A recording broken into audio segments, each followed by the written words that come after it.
Class 9th और 10th में पढ़ाई जाने वाली हिंदी साहित्य सागर के 3rd चैप्टर स्वर्ग बना सकते हैं के पार्ट 2 में है। यानी इसके पहले के पार्ट 1 के वीडियो में मैंने आप लोगों को स्वर्ग बना सकते हैं कि कवि श्री रामधारी सिंह दिनकर जी के जीवन परिचय के बारे में बता दिया था, और स्वर्ग बना सकते हैं कविता के 4 पैराग्राफ्स के मैंने आपको व्याख्या यानी एक्सप्लेनेशन भी बता दी थी और कठिन शब्दों के अर्थ भी बताए थे। ठीक है, और आज हम लोग पार्ट 2 में हैं, यानी उसके आगे की जो एक्सप्लेनेशन है, जो कुछ अंश बचे रह गए थे, यानी 4 पैराग्राफ्स लगभग बचे रह गए हैं, तो उसकी व्याख्या हम लोग देखेंगे और बीच बीच में मैं आप लोगों को कठिन शब्दों के अर्थ भी बताती चलूंगी। ठीक है, तो हम लोग स्टार्ट करते हैं अपनी क्लास स्वर्ग बना सकते हैं की कविता का एक्सप्लेनेशन से।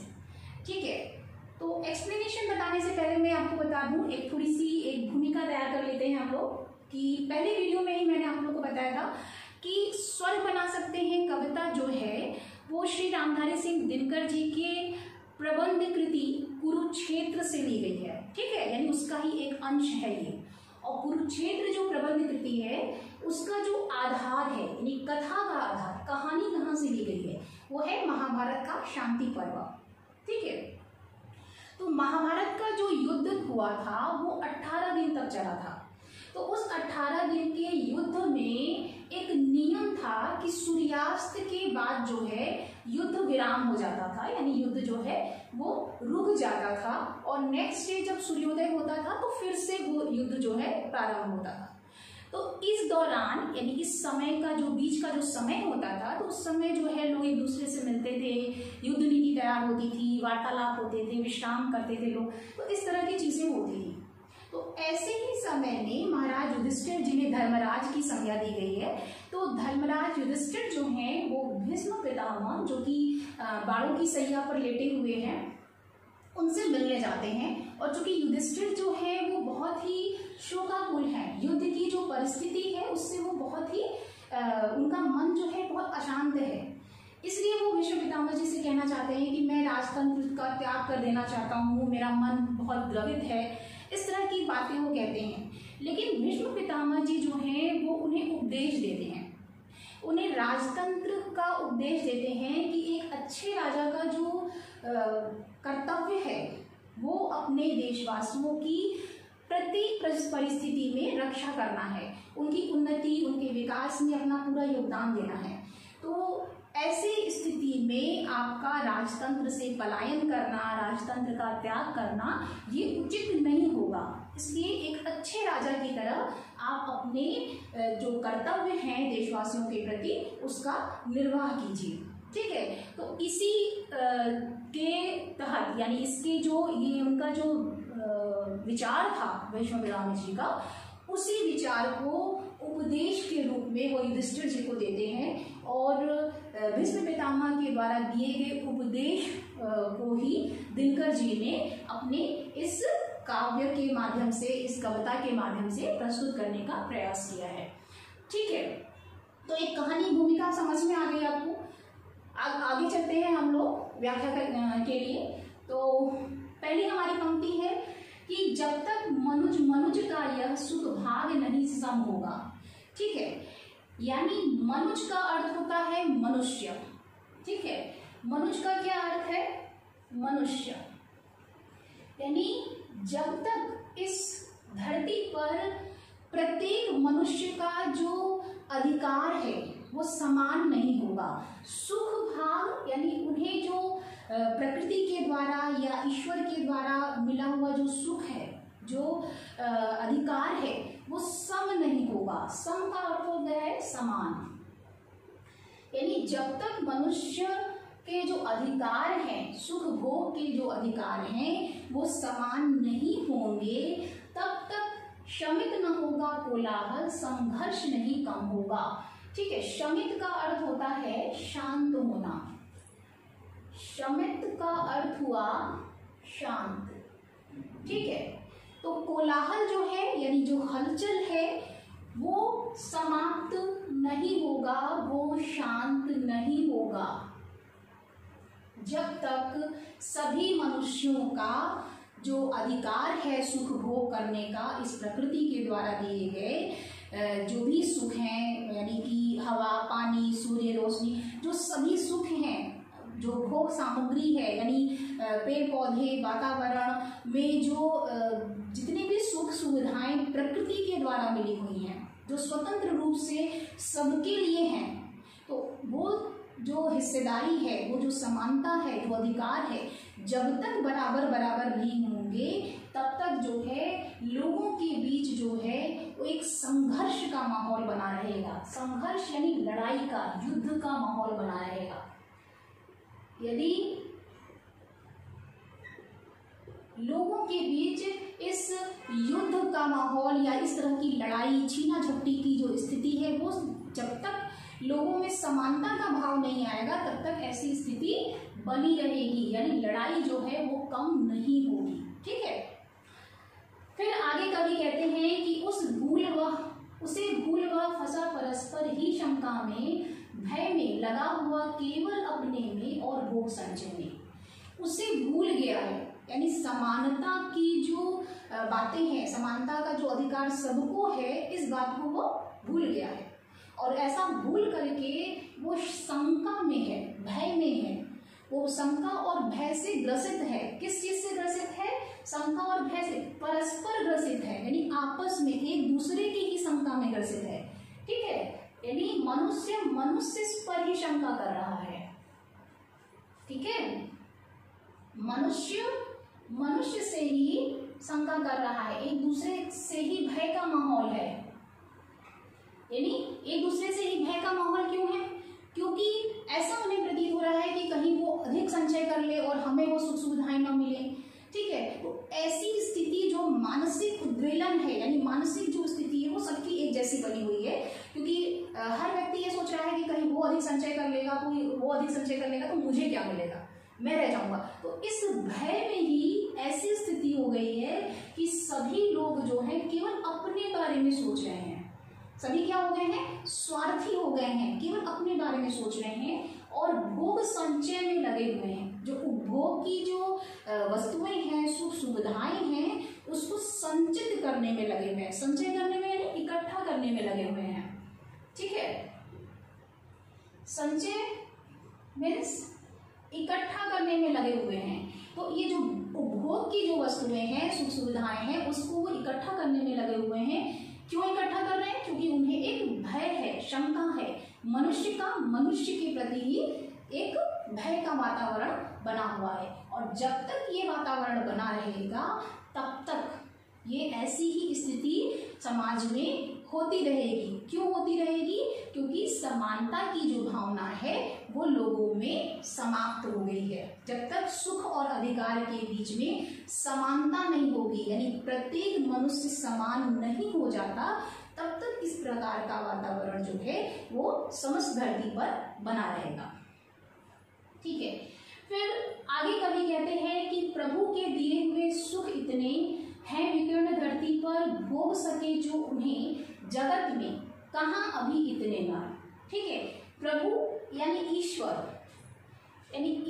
के द्वारा प्रकृति प्रदत्त इतने सुख हैं, यानी इस प्रकृति में इतनी सुख सुविधाएं हैं कि मनुष्य उसको उपभोग करता चले तो भी वो कम नहीं होंगे। ठीक है, विकीर्ण का अर्थ होता है फैले हुए, यानी इतनी सुख सुविधाएं फैली हुई हैं, बिखरे हुए हैं, फैले हुए या बिखरे हुए भी कह सकते हैं।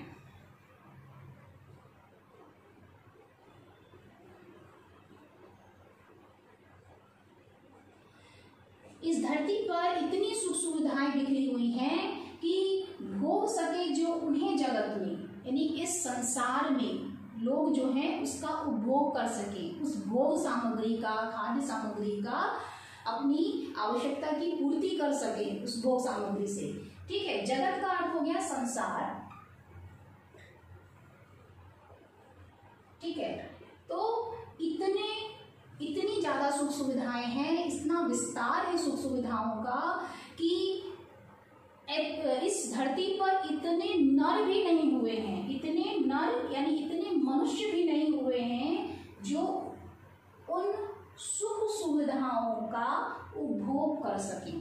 ठीक है, यानी ईश्वर के द्वारा दिए गए जो सुख हैं, प्रकृति के द्वारा प्रदत्त जो सुख सुविधाएं हैं, वो धरती पर इतनी फैली हुई हैं, यानी इतनी अधिक मात्रा में है कि इस संसार में उनको भोग करने वाले यानी उपभोग करने वाले इतने नर भी अभी जन्म नहीं लिए हैं। ठीक है, इसका सीधा सीधा यही अर्थ है कि इतने मनुष्य नहीं है कि वो इस धरती की जितनी सुख सुविधाएं हैं उनका उपभोग कर सके, यानी आवश्यकता से कहीं अधिक सुविधाएं हैं।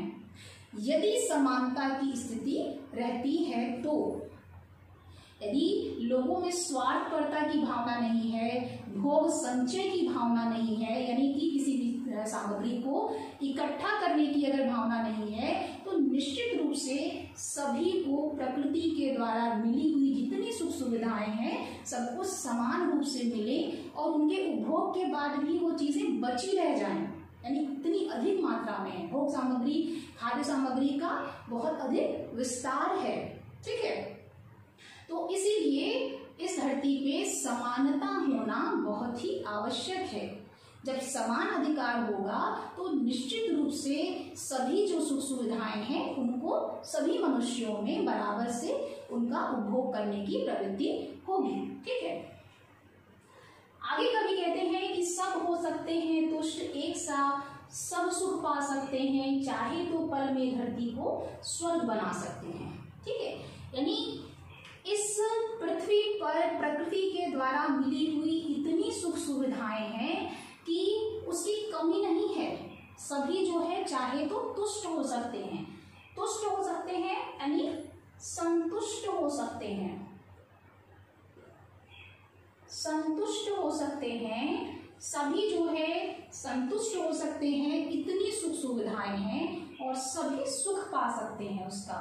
यदि लोगों में मानवीय प्रेम जागृत हो जाए, एक दूसरे के प्रति भय और शंका का जो वातावरण है वो समाप्त हो जाए, भोग संचय की जो स्थिति है, इकट्ठा करने की जो स्थिति है वो समाप्त हो जाए, तो निश्चित रूप से हम अपने देश को, अपने इस धरती को स्वर्ग के समान बना सकते हैं पल भर में, यानी क्षण भर में। क्षण भर में ही हम इसे स्वर्ग के समान सुंदर बना सकते हैं। क्यों सुंदर बना सकते हैं?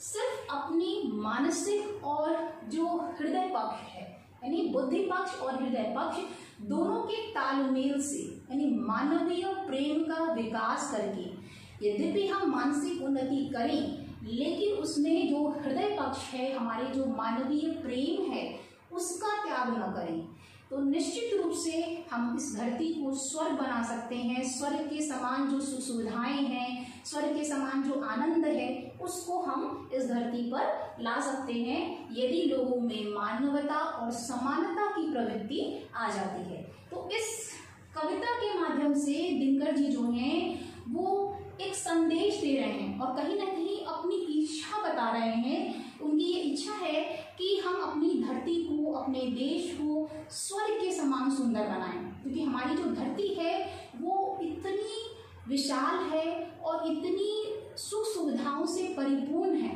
कि हम अगर उसकी रक्षा करें और एक दूसरे के प्रति मानव जो है एक दूसरे के साथ मिलजुल करके आपसी प्रेम के साथ रहते हैं, समान अधिकार के साथ रहते हैं, तो निश्चित रूप से ये धरती जो है वो स्वर्ग बन जाएगी। ठीक है, दिनकर जी ने इस कविता यानी ये जो कुरुक्षेत्र प्रबंध काव्य है उसका ही एक अंश है ये स्वर्ग बना सकते हैं।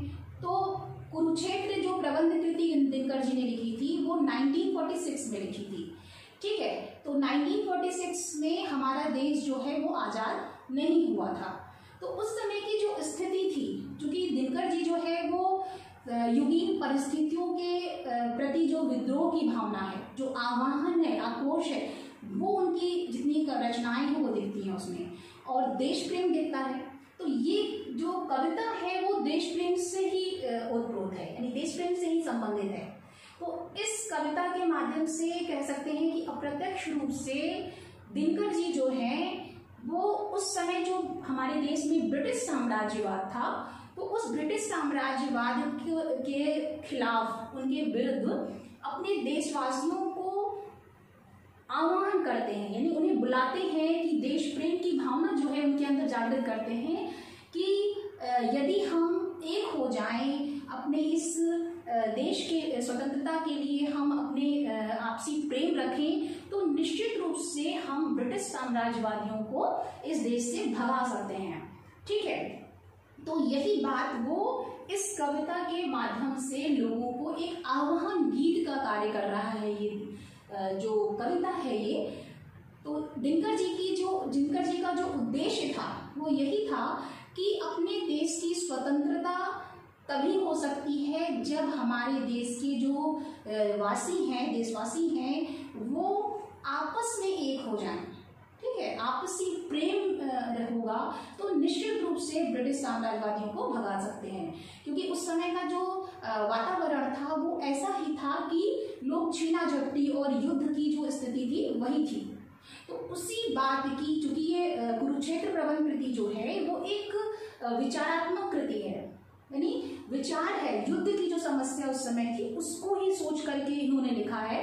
तो इस कविता के माध्यम से दिनकर जी देशवासियों को ये आह्वान कर रहे हैं कि हम एक हो जाएं, समान हो जाएं, अपने समान अधिकारों की रक्षा करें, अपने मानव के प्रति प्रेम रखें, तो निश्चित रूप से हम जो है अपने देश को फिर से स्वर्ग बना सकते हैं, स्वर्ग की तरह आनंदित और सुखमय बना सकते हैं। ठीक है, तो यही संदेश जो है दिनकर जी इस कविता के माध्यम से दे रहे हैं। ठीक है, तो मुझे उम्मीद है कि आपको इसकी पूरी एक्सप्लेनेशन समझ में आ गई होगी।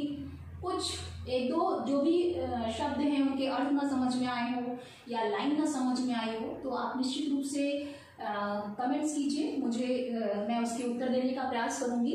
ठीक है, और नेक्स्ट वीडियो में हम लोग इसके कुछ सैम्पल क्वेश्चंस भी देख लेंगे ताकि बोर्ड परीक्षा में कैसे क्वेश्चन आते हैं ये आपको पता चल जाए, क्योंकि 10th क्लास के जो बच्चे हैं उन्हें तो कुछ आइडिया हो चुका होगा, लेकिन जो 9th क्लास के बच्चे हैं उन्हें नहीं मालूम होगा कि कैसा पैटर्न है। तो मैं उसको बता दूंगी, कुछ अपने से मैं क्वेश्चंस तैयार करूंगी आपके लिए ताकि आपको कुछ हेल्प हो सके। ठीक है, तो नेक्स्ट वीडियो में मिलते हैं कुछ महत्वपूर्ण क्वेश्चन आंसर के साथ हम लोग। तब तक के लिए आप बहुत अच्छे से अपनी पढ़ाई कीजिए। All the best, thank you.